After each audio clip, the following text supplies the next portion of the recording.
Hello students, स्वागत है आपका हमारे channel one day exam fight में। तो हम लोग प्राचीन इतिहास पढ़ रहे हैं और प्राचीन इतिहास के अंतर्गत जो है हम लोग उत्तर वैदिक काल को पढ़ रहे हैं और उत्तर वैदिक काल लगभग आज जो है आपका समाप्त हो जाएगा। उत्तर वैदिक काल में जो सामाजिक, राजनीतिक और जो आर्थिक स्थितियाँ थी उसको हम जो है विस्तार से आपको पढ़ा चुके हैं। जो भी स्टूडेंट जो है हमारा पुराना वीडियो नहीं देखे हैं उसको आप जाकर देख लें, तभी आपको अगला वीडियो जो है अच्छे से समझ में आएगा। और आज का जो टॉपिक है वो है जो है धार्मिक जीवन। जो उत्तर वैदिक काल की जो धार्मिक स्थितियाँ क्या थी उसके बारे में हम लोग विस्तार से पढ़ेंगे और देखेंगे कि उस समय वो लोग किन देवताओं को जो है अपना इष्ट देवता के रूप में मानते थे और किसकी उपासना किया करते थे। आइए हम लोग देखते हैं इसको।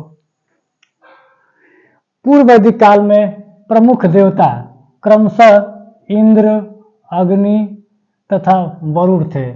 कह रहा है कि पूर्व वैदिक काल की बात कर रहा है, तुलना करते हुए चलेंगे पूर्व वैदिक काल और उत्तर वैदिक काल, ताकि आपको स्पष्ट रूप से जो है वैदिक काल या वैदिक सभ्यता का जो है अच्छे से अध्ययन कर सके आप।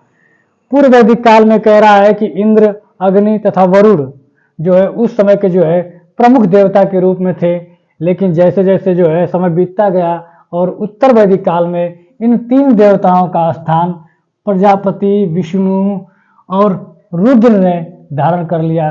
कह रहा है कि इंद्र, अग्नि तथा वरुण के स्थान पर तीन नए देवताओं का जो है उदय हुआ, जिनको जो है प्रजापति, विष्णु और रुद्र का रूप धारण कर लिया। कालांतर में, समय बीतने के बाद कालांतर में इन्हीं देवताओं का संदर्भ ब्रह्मा, विष्णु, महेश से लिया जाने लगा। कह रहा है कि जो उत्तर वैदिक काल आते आते प्रजापति, विष्णु और रुद्र थे, उन्हीं के स्थान पर धीरे धीरे जो है ब्रह्मा, विष्णु और जो महेश, जो आज के समय में जो है जिन देवताओं को प्रमुख देवता हैं ब्रह्मा, विष्णु, महेश जो है उनके बारे में जो है उनको मानने लगे कि जो है वो तीन देवता जो पूर्व वैदिक काल में हुआ करते थे उनके जगह पे आज जो वर्तमान में ब्रह्मा, विष्णु, महेश का जो है नाम आने लगा, दिया जाने लगा उनके जगह पे। उत्तर वैदिक काल में देवताओं की स्थिति में व्यापक परिवर्तन हुआ।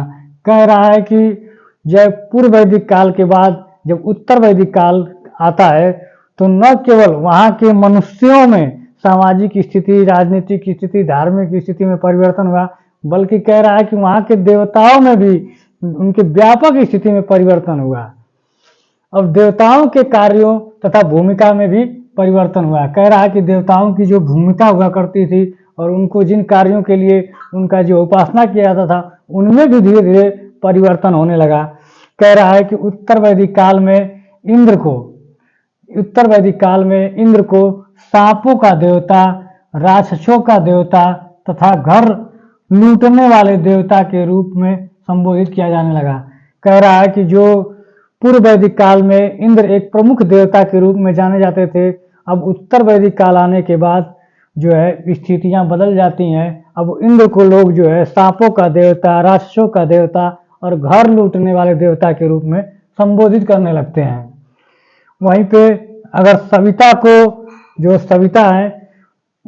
सविता को नए घर का देवता, सविता को जो है नए घर का देवता पूषण जो देवता थे पूर्व वैदिक काल में जो है शूद्रों का देवता, क्योंकि पूर्व वैदिक काल में भी जो है पूषण को जो है शूद्रों का देवता के रूप में जाना जाता था। अब वही कह रहा है कि सविता को जो है नए घर का देवता, पूषण को शूद्रों का देवता तथा बच्चे का जन्म कराने वाले देवता के रूप में स्थापित कर दिया गया। पूषण देवता को कह रहा है कि ये शूद्रों के देवता होते थे और ये बच्चों को जन्म कराने वाले देवता के रूप में जो है जाना जाने लगा।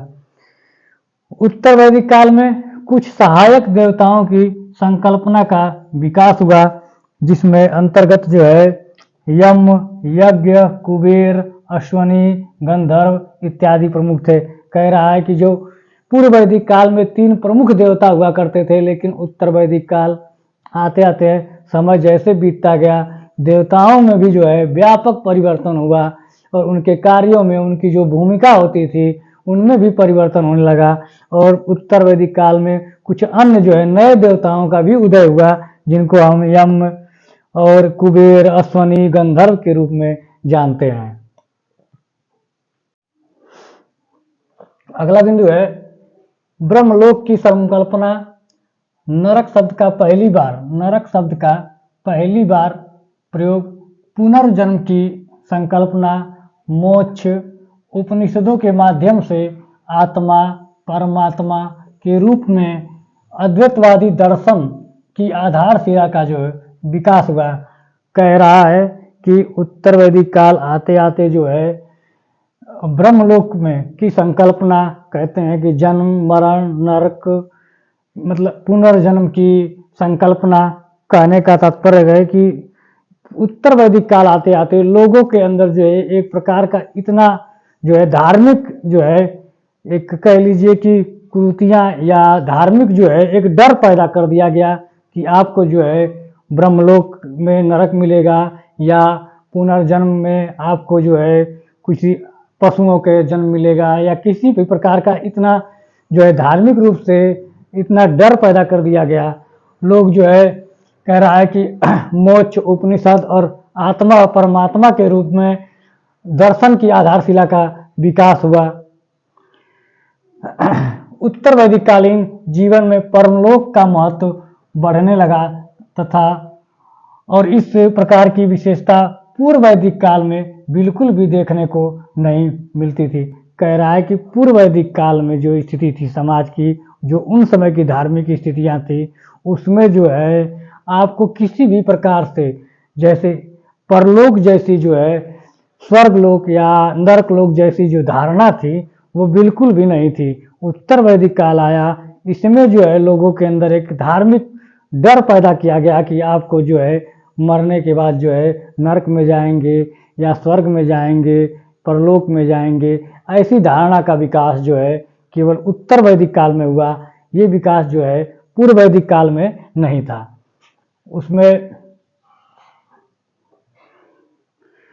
उत्तर वैदिक काल में वैश्य वर्ग द्वारा मुख्य रूप से कृषि, पशुपालन एवं व्यापारिक गतिविधियों का संपादन किया जाता था एवं वैश्य वर्ग ही प्रमुख करदाता था।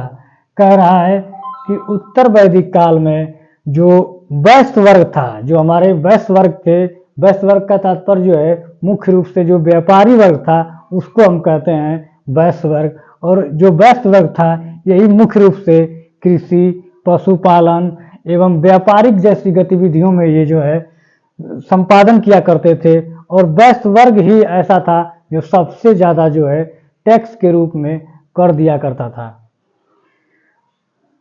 धार्मिक कर्मकांडों, यज्ञों की बढ़ती जटिलता तथा ब्राह्मणवाद के बढ़ते महत्व का सर्वाधिक गहरा प्रभाव इसी वर्ग पर पड़ा, क्योंकि यज्ञों में पशुओं की जो है बलि दिए जाने से कृषि एवं परिवहन हेतु पशुओं की संख्या में भी कमी होने लगा। यही बात कह रहा है कि जो व्यापारी वर्ग था, जो वैश्य वर्ग था, वही जो है कृषि, पशुपालन और व्यापार में जो है संपादन करता था और वही मुख्य रूप से जो है टैक्स देता था जो है उस समय राजाओं को। और जब स्थितियां क्या बदली कि जब जो है धार्मिक कर्मकांड और यज्ञ जैसी जो विधियों का जो प्रारंभ होना शुरू हुआ और उसकी जो यज्ञों की जो जटिलता थी, जिसमें मुख्य रूप से कह रहा है कि ब्राह्मणवाद के बढ़ते महत्व, क्योंकि कहते हैं कि ब्राह्मण जो है अपने आप को जो है सबसे श्रेष्ठ मानते थे, तो इन्होंने अपने आप को जो है ब्राह्मणवाद के जो बढ़ते महत्व थे उनको जो है सर्वाधिक गहरा प्रभाव पड़ा और इसी वर्ग पे पड़ा, क्योंकि यज्ञों में जो ये लोग थे पशुओं की बलि देने लगे। और जो है इससे नुकसान क्या हुआ सबसे ज़्यादा व्यापारिक वर्ग को, कि वो कृषि वही करता था, व्यापार के लिए परिवहन वही करता था, व्यापार वही करता था, तो सबसे ज़्यादा नुकसान जो है व्यापारी वर्ग को पड़ा था। और इसीलिए कहते हैं कि जब नए धर्मों का उदय हुआ तो सबसे पहले जो है वैश्य वर्ग ही जो है जैन धर्म और बौद्ध धर्म की तरफ जो है झुका था। यही मुख्य कारण था कि जो है ब्राह्मणवाद से सबसे पहले जो है वैश्य वर्ग या व्यापारी वर्ग जो है सबसे ज़्यादा परेशान था। और कह रहा है इसके अलावा समाज में नए धार्मिक नियम के रूप में समुद्र पार यात्रा पर प्रतिबंधित कर दिया गया। कह रहा है कि जो ब्राह्मणों के द्वारा जो है समाज में जो उस समय उत्तर वैदिक काल में जो सबसे श्रेष्ठ थे ब्राह्मण, इसलिए जो सामाजिक और धार्मिक जो नियम बनाते थे मुख्य रूप से यही नियम बनाते थे। और इन्होंने क्या नियम बनाया कि आप जो है समुद्र पार की जो यात्रा थी उसको प्रतिबंधित कर दिया धार्मिक नियमों के अनुसार। तब सबसे ज़्यादा ठेस जो है व्यापारी वर्ग और वैश्य वर्ग को पड़ा, क्योंकि इनका जो व्यापार था दूर देशों के साथ जो व्यापार करते थे तो समुद्रों के रास्ते होकर जाना पड़ता था, इसलिए सबसे ज़्यादा नुकसान जो है इनको व्यापारी वर्ग को पड़ा। इसीलिए इन्होंने जो है ब्राह्मणवाद के बढ़ते महत्व पर जो है इनको सबसे ज़्यादा ठेस पहुंची। और यही जो है इस जो धार्मिक और जो ब्राह्मणवाद का जो धार्मिक था इससे जो है सबसे पहले ये लोग जो है हटना और दूरी बनाने लगे जो है लोगों से।